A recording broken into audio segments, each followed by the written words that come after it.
श्री हरि शरणम। सद्गुरु भगवान की जय हो। ओम अखंडमंडलाकारं व्याप्तं येन चराचरं तत्पदं दर्शितं येन तस्मै श्री गुरवे नमः। यं ब्रह्मा वरुणेन्द्ररुद्रमरुत स्तन्वन्ति दिव्यैस्तवैः वेदैः साङ्गपदक्रमोपनिषदैः गायन्ति यं सामुदाः। ध्यानवस्थितगतेन मनसा पश्यन्ति योगिनः यस्यां तं न विदुः सुरासुरगणाः। देवाय तस्मै नमो नमः। हे कृष्ण करुणा सिन्धु दीनबन्धु जगत्पथे गोपेश गोपिकाकान्त राधाकान्त नमोस्तुते। श्री बांके बिहारी लाल की जय। श्री वृंदावन राधा माधव की जय।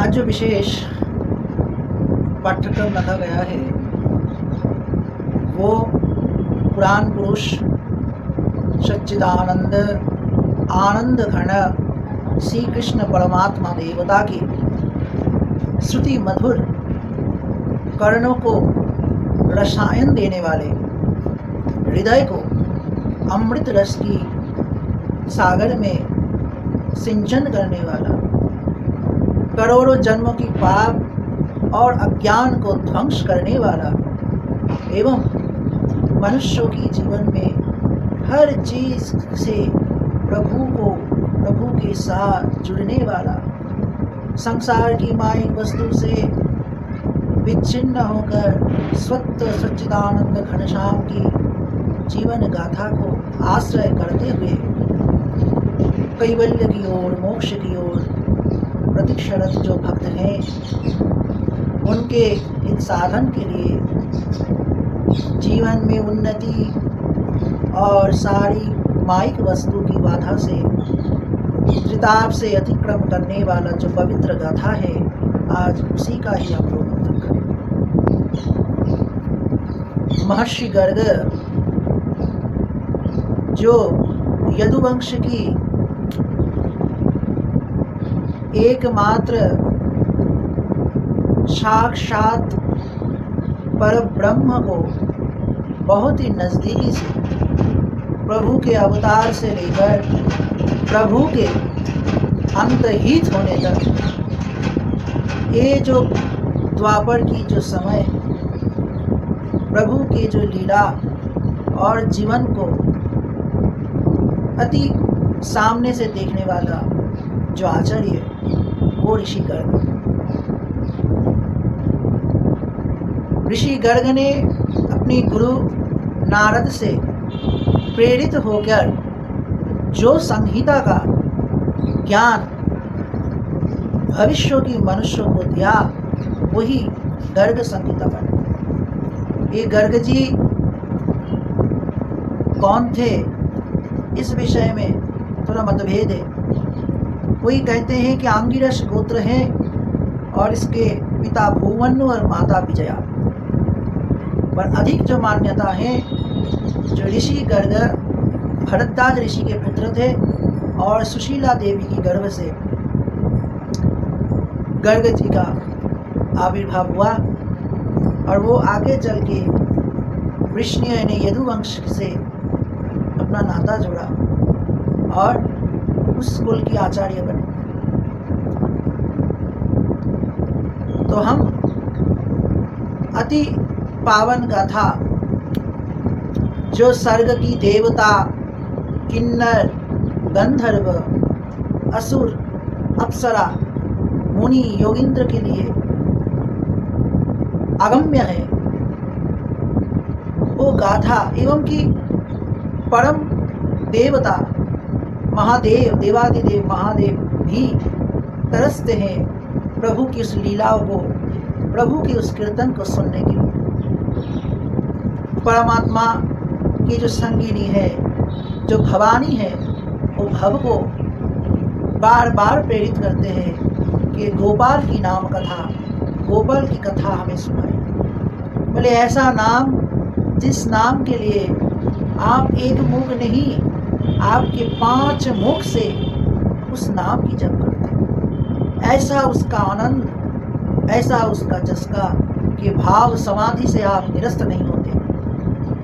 निर्विकल्प समाधि से प्रभु का नाम निरंतर जपने वाला वो अमृत वर्षिणी कथा पार्वती जी स्वयं महादेव से सुनने चाहते हैं। और यही देवादिदेव महादेव गर्ग मुनि के इस कथा के कारण क्यों ये कथा लिखा गर्ग जी ने, क्यों इस कथा की आवश्यकता पड़ गई लिखने की, ये विस्तार से माँ पार्वती को कैलाशपति महादेव सुना रहे हैं। और वो दिव्य कथा हम हमारे इस पावन ज्ञान कांड में आप भक्तवृंद को सुनाएंगे। तो चलते हैं गर्ग जी के कथा के ऊपर, जो ज्योतिष के महाज्ञानी थे, त्रिकाल के बहुत बड़े ज्ञानी थे और खगल विद्या आदि के प्रतिष्ठा भी थे। तो ये महान कवि का गाथा हम पढ़ने जा रहे हैं और शुरू करने जा रहे हैं। श्री गर्ग संहिता नाम महत्य श्री दामोदर ऋषिकेश वासुदेव नमस्तुते। पहले हम उपक्रम से जाएंगे, फिर धीरे धीरे भगवान की पावन लीलाओं को कथा सुनते जाएंगे। वृष्णीनां कृष्णदेव नामाचार्य महात्मने श्रीमद् गर्ग कविशाय तस्मै नित्यं नमो नमः। जो श्री कृष्ण को अपने परम आराध्य देवता मानते हैं और जो वृष्णि वंश के आचार्य है, कृष्ण देवता नाम आचार्य, जो कृष्ण की उत्पत्ति के जो वंश है, जो यदुवंश है, उस यदुवंश की जो नामाचार्य है, उस आचार्य श्रीमद् गर्ग कविशाय तस्मै नित्यं नमो नमः। उस महात्मा कवियों में श्रेष्ठ माने वाला कवीश, उस महात्मा श्रीमान गर्ग जी को नित्य बारंबार नमस्कार करते। बोलो श्री गर्ग महाराज जी की जय हो। कथा की शुरू में सौनक जी सूत जी से कह रहे हैं कि आपने तो हमें कर्णों को आनंदित करने वाला, रसायन देने वाला श्रीमद् भागवत की कथा सुनाए थे, जो आत्ताराम निष्काम योगिंद्र परमहंस श्री सुखदेव ने परीक्षित के उद्धार के लिए, आगे चल के संसार के उद्धार के लिए, कली के कलवश को नष्ट करने के लिए जो कथा प्रारंभ किए थे, उसके अमृत रस हमारी कर्ण से लेकर हृदय कमल में तक वो रेणु की भांति, परम दीप की भांति प्रज्वलित है। अब हमें ऐसा कुछ सार रूप कथा सुनाइए जो परमात्मा की नहीं, परमात्मा के साथ परम विहारिणी गोलक की रास संगिनी, गोलकाधिपति राजराजेश्वरी ललिता स्वरूपिणी श्री राधा रानी की, श्री जी की भी कथा उसमें उल्लेखित हो। सारे श्रीमद् भागवत में आत्ताराम परमहंस योगिंद्र श्री सुखदेव जी ने श्री राधा रानी के प्रसंग से ज़्यादा उल्लेख नहीं किया। परमात्मा की कथा ही उसमें विस्तार से है। तो आप ऐसे कथा की अवतरण कीजिए जिस कथा में राधा माधव एक साथ लीला करते हुए उनके अमृत स्वरूप भागवत लीला को अवतरित करते हुए जो प्रसंग है वो हमें सार रूप से सुनाई, और सुनने से हमें और संसार की जो कलवश है, जो पाप है और सर्व कर्मों को सिद्धि देने वाला जो मंत्र स्वरूप, जो अक्षर ब्रह्म रूपी जो भगवान की कथा है, उसका लाभ जगत उठा पाए, जगत के कल्याण। कोई भी शास्त्र रचा जाता है तो उसके जगत के कल्याण के लिए किया जाता है। प्रभु के नाम जहाँ पे है वो जगत के कल्याण की कथा है। श्रुतं तव मुखत ब्रह्मन् पुराणानं च विस्तरत् श्रेष्ठं श्रेष्ठं च माहात्म्यं कर्णयः सुखवर्धनम्। गर्गस्य मुनेरद्य संहिताया प्रयत्नतः अस्माकं वदं माहात्म्यं साररूपं विचार्य च। अहो धन्या भागवती मुने गर्गस्य संहिता राधा माधवयो यस्यां महिमा बहुवर्णिता। जिसमें से राधा माधव की महिमा विविध प्रकार से वर्णन किया गया है। एक स्वरूप से नहीं, विविध प्रकार से भगवान की उत्कृष्ट जीवन, भगवान की कल्याणमूलक जीवन, भगवान की लीला, भगवान की करुणा, भगवान की प्रेरणा, भगवान की कृपा, भगवान की भक्त की ऊपर दया, इस सारे चीज के सहित भगवती राजेश्वरी श्री राधा रानी की भी शैली, राधा माधव की जो महिमा, वो भी कथा हमें सुनाई। वो कहाँ है? बोला कि वो लीला श्री गर्ग संहिता में निबंध है। तो सूत जी बोले, अहो सौनक महात्मं नारदच्च मया श्रुतम् उक्तं संहनितंत्रे शिवाय च शिवेन वै। बोला ये जो कथा है ना, ये कोई साधारण कथा नहीं है। बोला कि तंत्र में आप तो सटकर्म सुने होंगे, तंत्र में आप तो सटकर्म सुने होंगे। बोले कैसा कर्म? बोले सटकर्म, आकर्षण, वशीकरण, विद्वेषण, उच्चाटन, मारण, ये जो विद्याएं हैं, सम्मोहन, आकर्षण, सम्मोहन, वशीकरण, उच्चाटन, विद्वेषण, मारण, ये जो सट कर्मादि हैं, ये बहुत खतरनाक है। ये सब कर्मों के लिए मनुष्यों को फल भोगना पड़ता है, क्योंकि ये सब सकाम कर्म है। कोई व्यक्ति अपने प्रीत के लिए, अपने स्वार्थ के लिए ये सब कर्मादि करते हैं। किसी को आकर्षण करना, किसी को वशीकरण करना, किसी को सम्मोहन करना, ये सब विद्या की दुष्कर्म परिणति होती है। ये सकाम है, ये सब कर्म से दुष्कर्म परिणति होती है। सकाम कामना मनुष्यों को अधिगति करवाता है, ऊर्ध्वगति नहीं कराता। पर यह भी बोल रहा है कि सम्मोहन तंत्रे शिवाय च शिवेन वै। बोले ये कोई सकाम तंत्र की सत्कर्म नहीं है।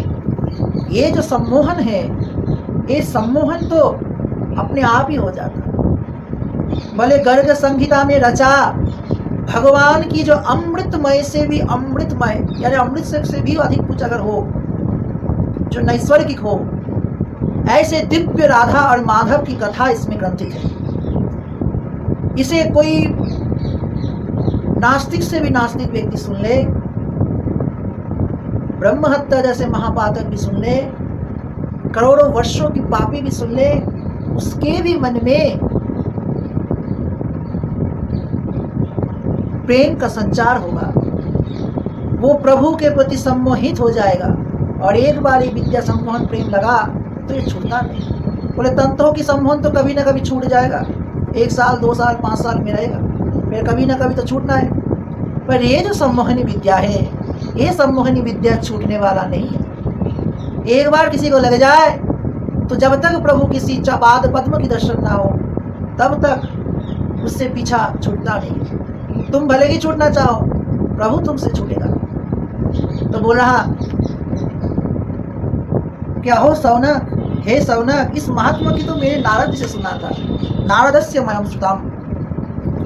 नारद उच्च, नारद से उवाच। नारद भगवान की जो तीसरा अवतार नारद जी, उनसे वो हमने सुना पवित्र कथन।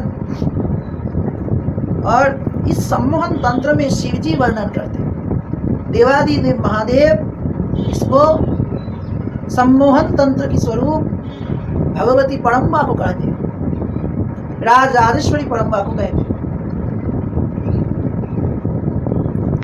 बोले कहाँ पे कहते हैं, कहाँ पे कथन चलता है? वो मधु के चाक कहाँ है जहाँ पे वो मधु का रस निश्चित हो रही है? बोले वो दिव्य स्थान है, वहीं पे कोई सचराचर जा नहीं सकता। तो हम वहां से सुने, आप मेरे मुंह से सुन लीजिए। बोले कहाँ वो स्थान? बोले कैलाश शिखरे शुभ्रे जत्रक्षय वटाजीरे तीरे चालकानंदया नित्यम संग्राजते हरः। बोले कैलाश की शिखर पे जहाँ पे नित्य अलकनंदा बह रही है, उस अलकनंदा के सम्मुख जो अक्षय वट है, अक्षय जहाँ पे अलकनंदा बह रही है उसी के तट पर वो अक्षय वट है। वही अक्षय वट की वेदी में देवादिदेव शंकर बैठते हैं और उनके साथ सिद्ध चरादि मुनिगण तपस्या योगी महात्माओं वहाँ पे शिव जी के साथ बैठते हैं। वहाँ पे शिव जी की सभा चलता है।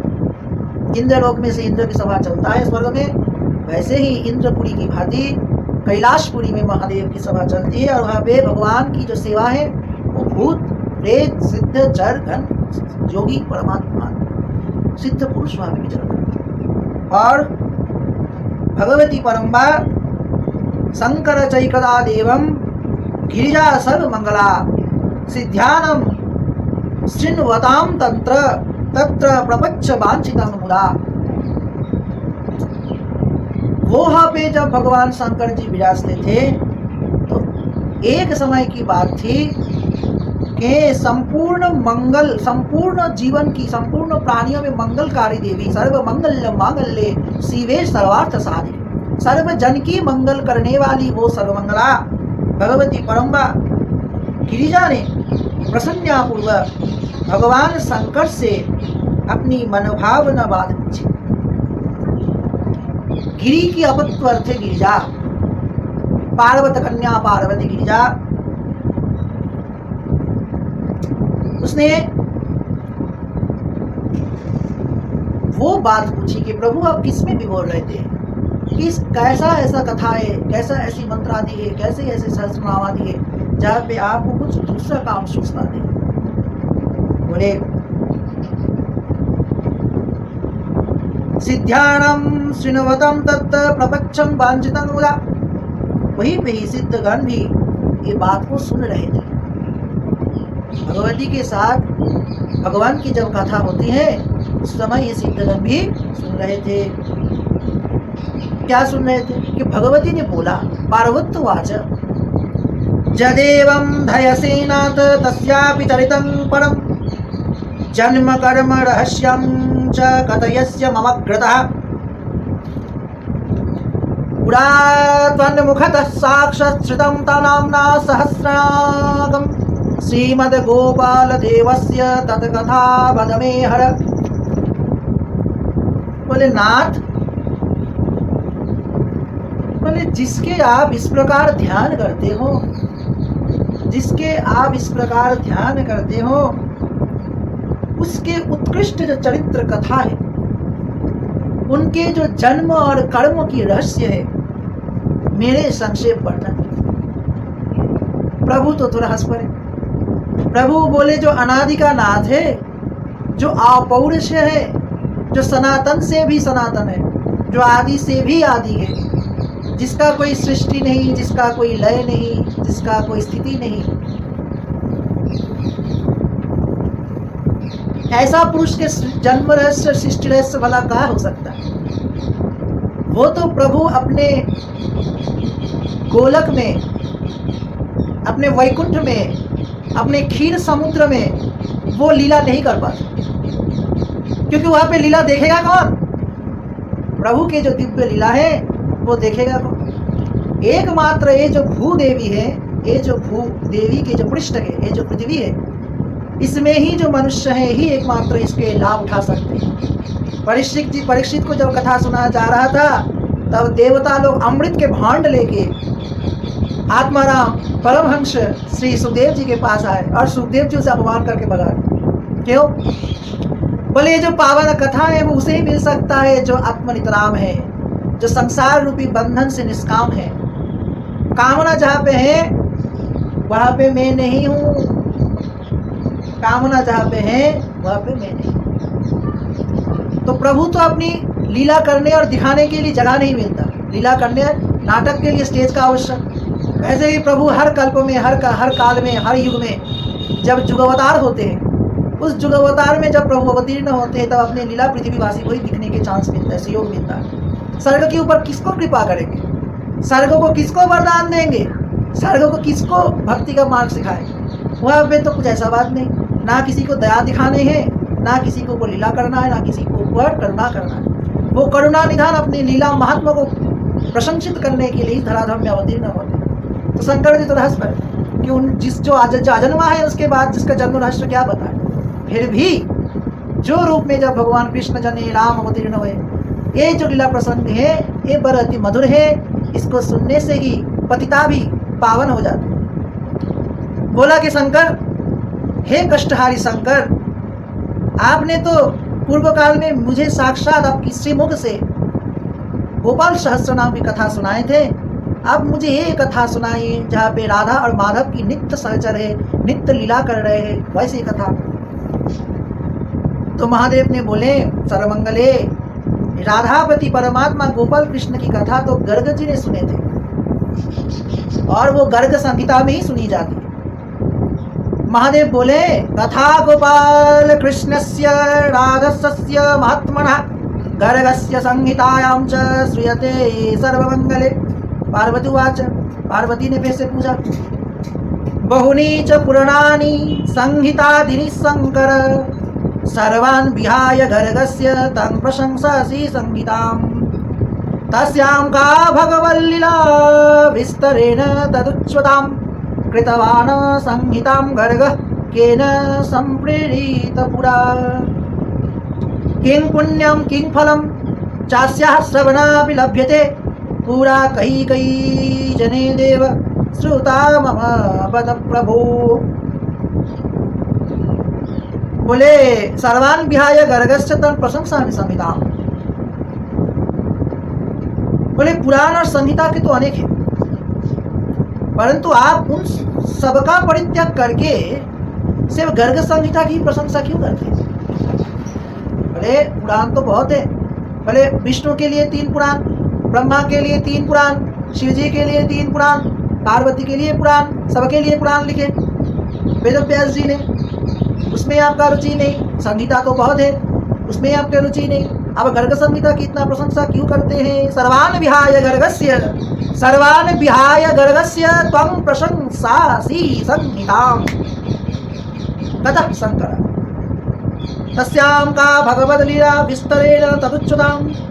उसे विस्तार पूर्वक हमें बतलाइए, पूर्व काल में किसके द्वारा प्रेरित होकर इस गर्ग मुनि ने ऐसे सुंदर गर्ग संहिता का रचना किया, जिसको सुनने के लिए आपकी कान तरसता है, जिसको बोलने के लिए आपकी जीवा हमेशा प्रतीक्षित रहता है कि किसको सुनाऊं इस चरित्र कथा को, बार बार सुनाने के लिए आपका प्रतिष्ठा रहता है। तो आज हमें वो कथा सुनाइए, किसके प्रेरणा से गर्ग मुनि ने संहिता रची। किं पुण्यम किं फलम चस्य श्रवणामि लभ्यते। बोला, और इसके सुनने से नहीं, कथा सुनने के बाद फायदा क्या होगा? ऐसे आजकल बेनिफिट देखा जाता है कि महाराज जी आपका ये काम कर दूंगा तो मेरा बेनिफिट क्या है, मेरा क्या होगा फायदा? तो बोला, इसमें बहुत फायदा है। बोले, एक कथा एक बार कोई सुन ले तो करोड़ों वर्षों की पापी भी, पातक भी पावन हो जाता है। अंधकार से अंधकार मैं जो अज्ञान व्यक्ति, उसका भी ज्ञान आ जाए। बोले, अच्छा? बोले, हाँ। बोले, हमें बोलिए कि इसका कथा की क्या फल है, क्या फल प्राप्ति होगा, कौन सा ऐसा पुण्य होता है इस कथा सुनने से, और प्राचीन काल में किन किन लोगों ने इस कथा को सुना था। ऐसे जब महादेव सूत जी बोल रहे हैं कि ऐसे जब पार्वती जी पूछ रहे थे भगवान से कि क्या क्या होगा, हमें जल्दी से सुनाइए, तब महादेव ने क्या बोला इस प्रसंग में सुचित कहते हैं कि अपने प्रिया पार्वती के इस कथन को सुनकर महेश्वर की चित्तवती प्रसन्न हो गए। भले भाग हो महादेव का, आजकल का स्त्रियों में सिर्फ पर आलोचना पर की कैसी उन्नति हो गई, आप क्यों नहीं कर पाते। अब शिव जी का जैसा परिस्थिति हो तो मार ही डाले, सदा भस्म रमा के चिता में बैठते हैं, योग साधना में लीन रहते हैं, नर पशुओं की कंकाल की माला पहनते हैं, कब भोजन करे ना करे कुछ पता नहीं, संसार में आए क्या चूल्हा चक्की हुआ कोई खबर नहीं रखता, क्या खाए ना खाए, गणेश जी क्या खाए, कार्तिक जी ने क्या खाए कुछ खबर ही नहीं रखता, संसार कैसे चलेगा। आजकल की स्त्रियां पहले ही हाथ में पैसा है तो छीन के ले लो, पिता माता को ना खाने दो, संसार में अराजकता जन्म मची हुई है, आज ये खरीद के दो काल वो खरीद के दो। तो महादेव ने जब सुना कि अरे अपने मेरा स्त्री तो बड़ा धर्मचारिणी होगी, क्यों नहीं, परम्बा है, जगदम्बा है, तो उसके लिए तो महादेव इस बात में से बहुत सेटिस्फाइड कि मेरी जो स्त्री है वो प्रभु के भक्त हैं, श्री कृष्ण की गोपियों से में एक गोपियाँ हैं, सर्वश्रेष्ठ भक्त हैं और ये कृष्ण की कथा सुनने में व्याकुल। तो इसे सुन के भगवान की मन में बहुत ही प्रसन्न हुआ और वो गर्ग द्वारा रचित जो कथा वो आरंभ की। ऐसे सूत जी बोल रहे हैं। अब महादेव ने क्या कहा, महादेव ने बोला श्रीनु देवी सविस्तारम, बोलो देवी सविस्तार से सुनिए, महात्म्यानम पापनाशनम, ये जो महात्मा है वो पाप का नाश करने वाला है, राधा माधवस्यापि संहितायं प्रयत्नतः, बस करोड़ वर्ष की पाप को नष्ट करने वाला ये जो संहिता है, ये स्वयं श्री कृष्ण भूतल पे अवतीर्ण होने की जब विचार कर रहे थे तब स्वयं ब्रह्मा की प्रार्थना से ये अपनी सहचरिणी परम पूज्या श्री राधा रानी को सुनाने के लिए तत्पर हुई। ऐसा है जब कोई नाटक रचता है तो नाटक का पहले प्री रिहर्सल चलता है, पहले आके स्टेज में कोई नया लोग घुसता नहीं, जो प्री रिहर्सल करता है, जो पहले ही अनुष्ठान नाटक के लिए तैयारी करते हैं उनको ही फाइनल स्टेज में लिया जाता है। वैसे ही भगवान जब अवतरित होते हैं उनके बहुत सारी प्लानिंग रहते हैं कि कैसे कैसे क्या करेंगे, कहाँ कहाँ लीला होगा, कौन कौन लीला भूमि में अवतरित होंगे, कौन सा लीला भगवान करेंगे, कहाँ क्या क्या करेंगे, कौन पिता होगा कौन माता होगा, पूरा डायरेक्ट चार्ट बना देते भगवान। उस हिसाब से पूरा प्लानिंग करके वो स्वर्ग से अवतरित होते हैं। यहाँ पे आके ऐसा नहीं कि कैरेक्टर भाग गया दूसरे कैरेक्टर बोलो, ऐसा नहीं, ये पहले से प्री प्लान होता है कि जो करोड़ों वर्ष तपस्या कर रहा था संतान के लिए भगवान के, तो उसको माता पिता बना दिया। जो तारकारण्य में जो सब ऋषि थे भगवान की सुंदर राम की सुंदर दिव्य शरीर को देख के भावित हो गए, उनको सब गोपियों बना दिया, है ना। और जो गोप थे और खुद की शरीर से अपने गोप बना दिए। ऐसे जो सुंदर जो कांड के लिए जो प्री प्लानिंग था वो भगवान करके आए। तो राधा रानी को सुनना आवश्यकता, ब्रह्मा जी को तो सुनना और भी आवश्यकता, क्योंकि वो तो पूरा सूत्रधर है। ब्रह्मा जी सारे नाटक की सूत्रधर है, सारे सूत्र को अपने हाथ से वो घुमाएंगे। तो उसके ऊपर जो डायरेक्टर है वो भगवान परमात्मा है। परमात्मा बोले कि आप चित्र परिचालक, आपको ऐसा ऐसा करवाना है, मैं तो सब वहीं पे डायरेक्ट करूँगा, फिर वहाँ पे मैं भी खुद एक बहुत बड़ा सा प्रधान रोल भी करूँगा, तो बीच बीच में आप थोड़ा ध्यान रखना। तो ये जो भगवान का जो प्लानिंग है ये जो भगवान पहले से करते हैं। पूर्व चरित्रम सस्यापि ब्रह्मणा पार्थिता मुदा राधा वही कथयमास प्रवचन भूतलम हरि। भगवान की भूतल में अवतरण के पहले ही, हरि के भूतल के अवतरण के पहले ही ब्रह्मा की अनुरोध से भगवान ने राधा से कहे। तथा शेषेण भगवान गोलोके पार्थितं पुनः तस्सग्रे कथयमास समस्तं स्वत्कथां हरिः। शेषो ददौ ब्रह्मणे च ब्रह्मा धर्माय संहितां धर्माः संप्रोथितः प्राह स्वपुत्रभ्यं कथामृताम्। तदंतर ही बात गोलक में शेष जी ने प्रार्थना की। इस कथा की श्रवण करने के लिए भगवान की सर के ऊपर जो शेष नाग रहते हैं वो अनंत संज्ञा में जो शेष नाग के ऊपर भगवान पद्मनाभ स्वामी विराजते हैं, वो पद्मनाभ अनंत संज्ञा के साईं भगवान अनंत कोटि ब्रह्मांड की जो प्रभु हरि है उसके जो शेष संज्ञा है उसने शेष नाग ने कथा सुनने की प्रार्थना की। तब भगवान ने प्रसन्नता पूर्वक पुनः अपनी संपूर्ण कथा अपने मुख से शेषनाग जी को सुनाया। तत्पश्चात वही शेषनाग जी के जब कल्प की जब ध्वंस होती, नया ब्रह्मा आती, तब उस ब्रह्मा को सुनाया। ब्रह्मा ने अपने धर्म संहिता प्रदान किया। ब्रह्मा जो न्याय के दंड को रचना वाला जो धर्म है उस धर्म को संहिता प्रदान किया। तो कुल मिला के भगवान शिव ये कह रहे हैं सर्वमंगले, फिर अपने पुत्र नरनारायण द्वारा आग्रहपूर्ण प्रार्थना किए जाने पर धर्म से एकांत पर उनके इस अमृतवाणी कथा का पाठ कराया था। फिर धर्म ने नरनारायण को सुनाया। नरनारायणाभ्यं च हिकंत सर्वमंगले नारायण नारदाय सेवे निरताय च जगद कृष्णा चरितं जच्छितं धर्म भक्तः ततश्च पार्थितः प्राह गर्गाचार्य नारदः। नारायण मुखावल्लभं सर्वश्री कृष्ण संहिताम् इति श्रुत्वा परज्ञानं हरेर्भक्ति समर्पिताम्। बोले नारायण की धर्म की मुख से जिस कृष्ण चरित्र का श्रवण किया था, नरनारायण ने धर्म की मुख से जो श्री कृष्ण के चरित्र सुने थे, उस सेवा परायण अपने ही अवतार नारद से कहा। मैंने रिसाइकलिंग कैसे हो रही, अपने को ही कथा बार बार अपने को ही सुनाना पड़ता है। शेषनाग भी ही भगवान के अंश है, ब्रह्मा भी भगवान के अंश है, नाभि कमल से उत्पन्न हुए, नारद भी अपने भगवान के ही तृतीय अवतार माना जाता है, तीसरा अवतार। और जो धर्म है वो भी भगवान की अंश है। तो ये सब चीजें कैसे रिसाइकलिंग हो रही है कि बार बार चीज सुनाया जा रहा है। और वापस अंतिम में ये कथा क्या चले गए, बोले नारद की मुख से चले गए डायरेक्ट गर्ग जी के पास। तदनंतर प्रार्थना करने से नारद ने नारायण के मुख से प्रेम प्राप्त हुए और नारद ने क्या किया, इसी संहिता को, कृष्ण की पवित्र चरित्र को गर्ग जी को सुना। और सुनने के बाद ये इंस्ट्रक्शन दिया, ये निर्देश किए। क्या निर्देश किए, बोले गर्ग जी आपको सिर्फ सुनने से कम चलेगा नहीं, हम लोग को सब सुन ली। ब्रह्मा ने सुन लिया, शेषनाग ने सुन लिया, श्री राधा रानी ने सुन लिया, धर्म ने सुन लिया, नरनारायण ने सुन लिया, और मैं भी ब्रह्मर्षि नारद भी सुन लिए।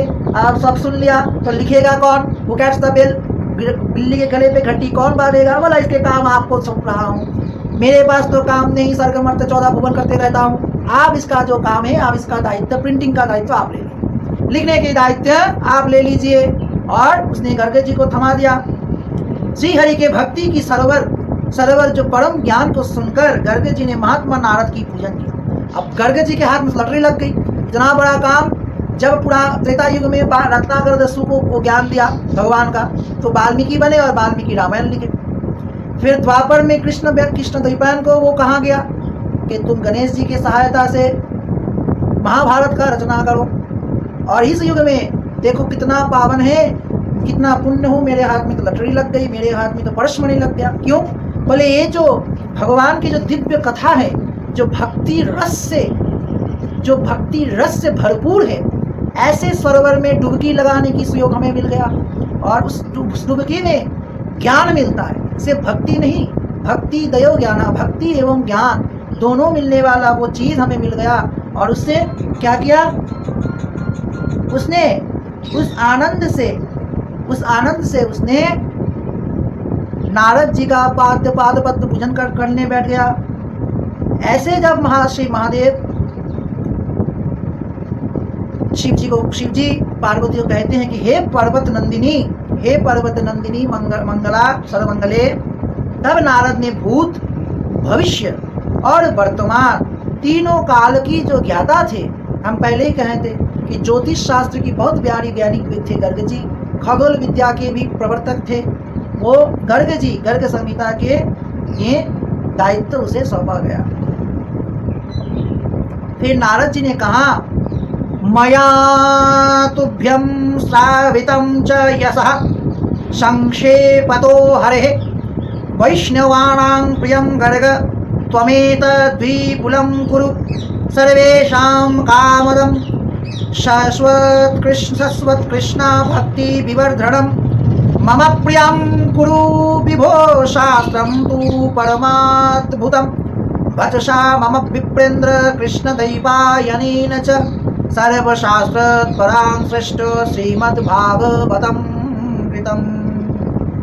बोला कि मयम तुभ्यं श्रावितम यशा संक्षेपितम हरे। गर्ग जी, मैंने तुम्हें संक्षेप से श्री हरि का जस कथा सुना दिया। हरे जो शब्द है, तो ये हरि का संबोधन वाचक शब्द है। हराय हरे कृष्ण, ये जो कृष्ण की जो कथा, भगवान की जो कथा हमने आपको सुना दी, ये वैष्णवों के लिए परम प्रिय और पवित्र होगा। अब तुम इसका विस्तार पूर्वक वर्णन करो। विभो सर्वेषां कामदम शाश्वत कृष्ण भक्ति विवर्धनम।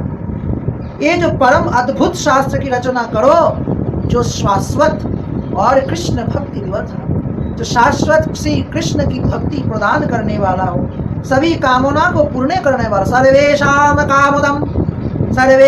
कामदम शाश्वत कृष्ण भक्ति विवर्धनम। ये जो विवर्ध शब्द है यहाँ पे ये वृद्धि कारक शब्द है, यानी शाश्वत जो भक्ति है वो भक्ति विवर्धन है।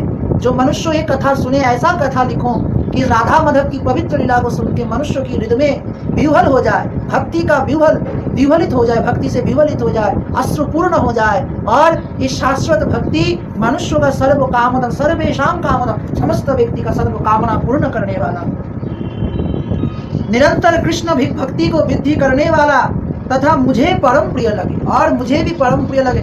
नारद जी का ये स्वभाव है कि जब तक कृष्ण नाम से वो भरपूर उसका पेट भर नहीं जाता, उसका हृदय तक आकंठ तक कृष्ण भक्ति के रस से वो मत्व नहीं हो जाते, तब तक नारद जी का तृप्ति नहीं होता। तो नारद तब तक नारद करते जब तक उसके गले तक भगवान के अमृत के रस ना पहुंच जाए। तो वैसे कि भगवान नारद जी कह रहे हैं कि जब तक मुझे प्रिय लगे तब तक ऐसी परम गुण से उसको समृद्ध करो। अच्छी असली सुंदर सुंदर हीरे मोती पन्ना चूनी वैदुर्य मणि, जैसे मरकत मणि चूनी पन्ना, ऐसे मरकत मणि वैदुर्य सुंदर सुंदर मणियों से उसको सजावट कर दो, ग्रंथ को, संहिता को, जो मुझे परम प्रिय लगे। मम प्रियम गुरु विभौ शास्त्रम तू परमद्भुतम वचसा मम विप्रेन्द्र कृष्ण दैपायनेन च सर्वशास्त्रं परम श्रेष्ठम श्रीमद्भगवतम। मुझे प्रिय लगा, मेरी आज्ञा मानकर ही कृष्ण दैपायन व्यास ने, हे विप्रेन्द्र, वचसा मम विप्रेन्द्र कृष्ण दैपायन च, हे विप्र, मेरे ये जो बात सुन के कृष्ण दैपायन, जो विप्रेन्द्र, जो ब्राह्मणों की जो राजा है, विप्रेन्द्र जो ब्राह्मणों की जो श्रेष्ठ है, वो स्वयं वेद व्यास जी ने श्रीमद् भागवत की रचना मेरी कथा से ही की थी, जो समस्त शास्त्र में अभी तक परम श्रेष्ठ माना जाता है। ब्रह्मन् यथा भागवतम गोपीयस्यामहं तथा तत्कृतं श्रावयिष्यामि बहुलास्य भूभृते। ब्रह्मन, जिस प्रकार मैं भागवत की कथा रक्षा करता हूँ, मैंने जब घूमते घूमते वृंदावन की तट पे आया था, तब मैंने भक्ति देवी को कथा वचन दिया था कि हे भक्ति, संसार से तुम कभी लुप्त नहीं होगे, तुम्हारे ये जो तो पुत्र हैं ज्ञान और वैराग, एक कभी भी जराग्रस्त नहीं होगा। मैं संसार में ऐसा कर्म करने जाऊंगा, करने जा रहा हूँ, जिससे भक्ति के साथ ज्ञान वैराग्य भी संसार में सदा जागरूक रही। और मैंने वो 4 सनक सनंद सनकादि मुनि से वो हमने प्रार्थना की, और मुझे वो आत्माराम श्री सुखदेव जी की कथा सुनाए, और वही कथा आगे चल के जो भागवत में लिपिबद्ध हुए, वही कथा आज भी संसार में मैं रक्षा करता हूँ। और तत्कृतं श्रावयिष्यामि बहुलाश्च भूभृते, और उसी तरह तुम्हारे द्वारा रचित शास्त्र को राजा बहुलश्व को सुनाऊंगा, और ये संसार में आगे चल के वैष्णवों के लिए परम पवित्र कथा माना जाएगा। ये मेरी श्री ब्रह्मर्षि परम भक्त, भगवान की परम भक्त नारद जी की कथा। तो यही तरह से पहला प्रसंग समाप्त हुआ। इस पहले अध्याय से बाद हम दूसरे अध्याय के जाएंगे। वहाँ पे नारद जी के प्रेरणा से गर्ग जी संहिता कैसे रचना किए, और वहाँ पे राजा पतिबाहु के पास क्या क्या घटना घटे, उसके विवरण हम सुनेंगे। और इसकी ही पे समाप्त करते हैं प्रभु के नाम लेके। श्री कृष्ण गोविंद हरे मुरारे, हे नाथ नारायण वासुदेव। श्री कृष्ण गोविंद हरे मुरारे।